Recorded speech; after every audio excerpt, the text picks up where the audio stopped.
How's it going, ladies and gentlemen? My name is Rahul Rowlett, and welcome back to a brand new video, guys. Now, today, ladies and gentlemen, I'm doing a little bit of a different video, actually. It's a little bit of an odd one.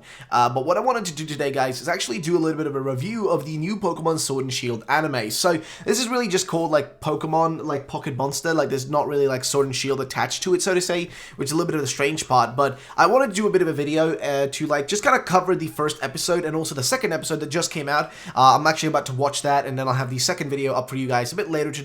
Probably after this video, like a few hours after this one, but I want to do a review of the episode, talk about the details in it, as well as just kind of break down my thoughts and opinions on the kind of like, well, the brand new Pokemon anime. So if you guys enjoy this video, drop a like down below, make sure to subscribe for future videos like this, and hit that notification bell, by the way. So yeah, if you guys want to see more videos like this, me reviewing each episode every single week, I could do like a review each week, because I wouldn't mind, honestly. It would be a good way for me to keep up with the anime and also get content out for you guys. So I thought this would be a good way to get into it. But I'm going to be honest, like this anime, it is interesting, okay? It is interesting. So there was a lot of debates before it dropped, like about what was it going to be like, you know, was it going to be a, was it going to be a reboot? Was it going to be a soft reboot? Was it going to be like a restart of everything, like a kind of imagining? Or was it just going to be the continuation of Ash's journey, but like some, you know, flashbacks and stuff like that? Well, basically, as far as I can tell from the first episode, it seems like it is a lot of like flashbacks and stuff, rather than like being like a quote-unquote reboot, right? It seems like, you know, they mention specifically like, you know, Ash and Pikachu went on several adventures, and a new adventure awaits them again. You know what I mean? Like, they say that within the anime here, based on the, you know, the translation, because I watched this subbed, right? But basically in the first episode, and there's going to be spoilers here, FYI, guys. There's going to be spoilers in this video, just so you know. So if you haven't watched the episode, I would actually, like, I'm going to give a bit of a spoiler-free, okay, so a spoiler-free review in the start here. I'm going to be honest. So one thing you've probably seen from the trailers is that we get to see Pikachu as it's growing up. As you see right here, Pichu, right? We see it like as it's growing up, and as like, you know, where Pikachu kind of started its journey, right? And how, you know, how it ended up in the position of where it is today, right? Or, you know, how it kind of came to be what it is, right? We get to see a little bit of a background to that. Also, we get introductions to the new characters, which we've seen from the trailers, which is Go and the girl character, which I don't actually know the name of. I can't remember, but I remember Go, though. So we got introduced to Go and the female other character that's also involved. We also get to see Professor Oak again, and of course, Ash as well gets to, you know, gets seen. I don't think these are major spoilers. These are like things that should show up in the first episode. We get to see these guys show up, generally speaking, and we get some, like, just like a quick introduction to, like, these characters and, like, what they want, like, what their goals and ambitions are, right? Like, we already know Ash's ambition, like, we already know his stuff, like, there's not really much else to add to there, but we can see, like, kind of what Go's goal is, and, like, also just his kind of, like, you know, crazy first interactions with certain Pokemon and that sort of stuff. And I'm gonna be honest, like, the animation in this is very reminiscent to Sun and Moon, I will be honest, because, like, it feels like just, like, continued that animation style, which is totally fine. I have no issue with it. I actually think it looks good here. It fits well. But actually, the animation for the battles is pretty freaking awesome. Like, there are battles in this. There are about, like, 2 battles, I think, 2 or 3 battles within this episode, right? And all of them are, like, just wow. Like, they're just hands down amazingly animated. Like, it's just perfect looking, honestly, like straight up perfect looking. Now, that's not all, though. There is actually more to add to that, but the problem is I can't do that in you know, non-spoilers, so we're going to go into spoiler territory right now, so if you don't want to hear spoilers, leave. But here we go. So, first of all, Pichu's journey, right? He runs into a Kangaskhan, they become close, right? Like, the mother of the mother Kangaskhan and the baby Kangaskhan, right? They, they interact with this Pichu, and Pichu, like, sticks with them until it decides to leave the nest, right, and go away on its own, because, you know, they explain, like, hey, you know, Pichu it's a lonely Pokemon, right? It's like a lonely Pokemon. It doesn't really have, like, you know, the same kind of, like, opportunities as other Pokemon. You get to show, like, you know, they get basically, like, very much, like, push it in your face, like, hey, you know, Pichu is lonely, but all these other Pokemon have friends and stuff, and other Pokemon they can relate to, while Pichu is a very lonely Pokemon. And we get to watch that, and actually Pichu does evolve in the first episode, which it's pretty cool. We get to see how that looks like, you know, and what Pichu looks like once it evolves, which we know what it is. It's Pikachu. We get to see that, and there's a lot of really cool, like little Easter eggs in this. I will mention there's some really cool Easter eggs that they actually like, you know, kind of like include in these episodes. It's kind of fun. Like like right at the end, when Ash chooses Pikachu, right, when they see when you see the image where, like, he picks him up, right, you get to see from, like, a first-person perspective, like, Pikachu, you know, looking into Ash's eyes and then, like, electrocuting him, right, with, like, Thunderbolt.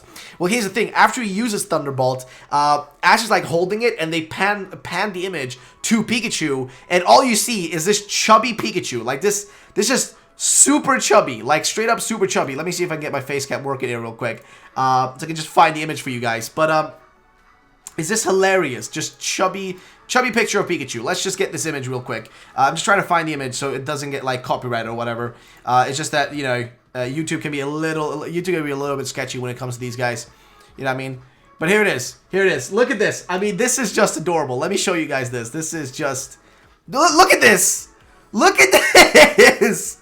Look at this. They're making a reference to Fat Pikachu. They're literally making a reference to Fat Pikachu, right? And also another interesting thing that's mentioned in this, because when we see, like, basically what ends up happening is Ash wakes up late to go on the Pokemon camp with Professor Oak, as well as Go and the female character and a bunch of other kids, right? Like, he wakes up too late, so he doesn't actually get there in time to go on this journey with them, right? It's one of the first things we get to see, like, is, you know, like, Ash is, like, telling his mother, you know, like, hey, I want this, like, you know, like, I want to go here. And then he wakes up late, and I guess he doesn't get there in time, which is unfortunate. But then, you know, like, during that time with Go being in the forest and whatnot with the girl, they actually run into Mew. And what I thought was really cool is the battle between Mew and Nidoking. Because that was just, I mean, bro, that animation was top-notch. Honestly, that animation was just, like, poof, up here, bro. Up here. Like, literally... I don't think I've seen, like, that well-animated Pokemon battles in a while. Like, I know there were some decent ones in, like, Sun and Moon, but, man, that looked great in my opinion. I guess it's because I've been so out of the loop of Pokemon battles, but the animation was great on it. The battle between Nidoking and Mew was just fantastic, and I do like the kind of idea that Go is going to be going after to catch Mew. I really do hope, though, like, that Ash has a little bit of, like, a more interesting and, like, attainable goal this time around. I mean, he's won the Alola League right now, so what's the next goal for him now? Is he also trying to catch all the Pokemon? Because I know we've seen, like, a bunch of, like, hints against Mewtwo, that Mewtwo's going to be showing up and stuff, and I guess episode 2 has more of that, which I'll get to once I, you know, I do the episode 2 review, but there's so much stuff here to really, like, dissect. But my favorite part of episode is literally this right here. Like, this right here to me is just so good, man. This reference to Fat Pikachu is fantastic. I mean, look at his face! Look at the disgust! Just the disgust in his face, like... Big man, why you got me, bruv? Why you got me? Why you holding me, bruv? Like, I don't want to be held by some random human. Like, just leave me alone. I love it. I just literally love this so much. But there is an issue I do have, though, with the anime, which is, like, basically this kind of, like, this strange position it is in, right? Like, it feels weird, right? Because you're seeing, like, these characters that you've never seen before, like Go and this girl and whatnot, and I guess Ash is gonna cross paths with them, because he never ended up crossing paths with them, you know, within the Pokemon Go camp. Like, sorry, Pokemon Go camp. I was saying, the Pokemon camp. He never actually crossed his path with them there. So I guess that's kind of like the Deus Ex Machina, where, like, you know, oh, but he never crossed the paths with them. That's why he doesn't know them when he meets them later on, right? That's why they, you know, they're new friends, because Ash has already gone through his previous journeys. So it doesn't, like, I do kind of like that, but also it's a little bit confusing. They're basically not, like, totally, like, ignoring all the past things they've done, right? They're not just kind of, like, taking what they've done in the past and just throwing it in the bin, right? They're just kind of like, oh, well, it's happened now. Those things are done. It's going to go on a new journey, right? Which is understandable. They want to continue the, you know, the franchise. They want to continue the anime because they know Ash is popular.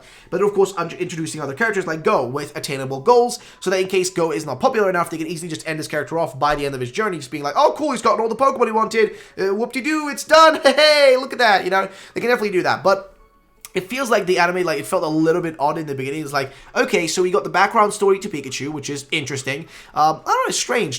But we do get a post-credit scene, actually, as well, which shows us, like, Team Rocket, like, battling them and that sort of stuff. There's also, like, 2 references, I guess, to Team Rocket already within the episode itself, which is when Pichu, not Pikachu, but Pikachu when it, you know, pre-evolution, right, before it evolves, when it's, you know, still running around as a Pichu, you get to see, like, how it runs into, like, an Ekans, and then it electrocutes it, and that Ekans just does, like, a crazy, like, funny meme face and just, like, slithers off into its hole, and then also coughing, like, poisons Pikachu, which makes it fall down like a mountain cliff, or like, by a cliff, falls down a cliff and gets saved by a Kangaskhan, which then begins the, you know, the little journey it has with Kangaskhan. And it is a little bit emotional, I will say, whenever, like, Pichu leaves the cave and actually ends up evolving from that, it's kind of emotional, I will say. But I'm gonna be honest, like, something they're doing interesting about this anime, they're involving a lot of the video game aspects in this, right? Like, for example, there's going to be raids now, right, in the anime. I've heard about this already, but it's going to be, like, raids and stuff in the anime to kind of represent how Pokemon Go raids exist, which is, to me, a little bit strange, I'm going to be honest, like, a little bit odd, because, like, why would a legendary Pokemon come out to be battled by trainers? Like, there's no reason for it to do that. Like, there's no logical reason for it to do that. Like, you know, like, it makes sense for a legendary to be hiding in a cave somewhere, like Mewtwo style, or, you know, like being in, like, a giant volcano or something, like Moltres or whatever. Like, that to me makes sense, or, like, Groundon or whatever, like, Kyogre. Like, it makes sense that they're hiding, but it makes no sense, like, for like, Lugia just casually be like, hey, bruv, I want to come in and just fight you all, you know, it just makes no sense. That's the only part I feel is a little bit odd about how they're making legendaries a little bit just, like, you know, like, not as interesting that way. But, I mean, maybe I'm wrong. Maybe I'll know better once I watch the next episode, and maybe it will be a good way, you know, done in a good way, but I don't know. But, yeah, I'd love to know your thoughts about it, though, guys. So, I'm going to give like an episode review each time, like, I give, like, you know, I watch one of these. I will say, the episode started off a little bit slow with Pikachu stuff, like, it just took a while for them, like, just to do the introduction, like, welcome to the world of Pokemon, blah, blah, blah, blah, blah, blah, blah, and just, like, the general stuff we've seen before, but I do like the kind of nostalgic feeling. I do appreciate that. It's always appreciated. I know Pokemon is a nostalgic franchise, you know, it's a nostalgia brand, and it utilizes it too much with Gen 1, but it was nice to see Ash, like, you know, from the early days, and now, like, you know, of course, now it's the continuation of his journey, right? Which is, I was worried it was going to be a reboot, right? Because a reboot would have not been as fun, but this is actually way more fun, because Ash has now completed a bunch of his journeys, and this is his new journey. But what's interesting is a mention that in this anime, which is really strange, they mention literally that, like, in part there, where Go is, like, talking about, like, with Oak, and Oak is like, oh, Pokemon evolve and stuff, and he's like, oh, but Professor Oak, Farfetch doesn't evolve, and Oak is like, oh, you're right, Go, he doesn't evolve. And I'm just like, well, wait, there's Surfetch now, but does this not connect to Sword and Shield, or is Galar like a distant region they're gonna go to now, or what's the deal here? I'm confused. Like what's the deal? But yeah, we'll see what happens in episode 2, guys. My review, like, you know, my number review for this one, what I think in terms of numbers, I think I'm gonna give this one a 7 out of 10, right? Like, I'm gonna give it a 7 out of 10. Reason why is because it was a little bit slow in the beginning. And it's the introductionary episode. It's not really meant to do much more than that. I think it was a good episode. Of course, there could be more done, right? They could have done it, like, more interestingly and shown us more things than just, like, do just, like, the general recap at the beginning. But it was a good episode. It was a good episode. It was a good start. And hopefully the second episode is going to be really good, which I'm going to watch right now. And then I'll give you guys the review. Either way, thank you so much for watching the video, guys. If you did enjoy, drop a like down below. If you guys want to see more of these sort of videos, I'll definitely do them as well. But yeah, thank you so much for watching. Have a good day, and peace out, ladies and gentlemen. Bye-bye.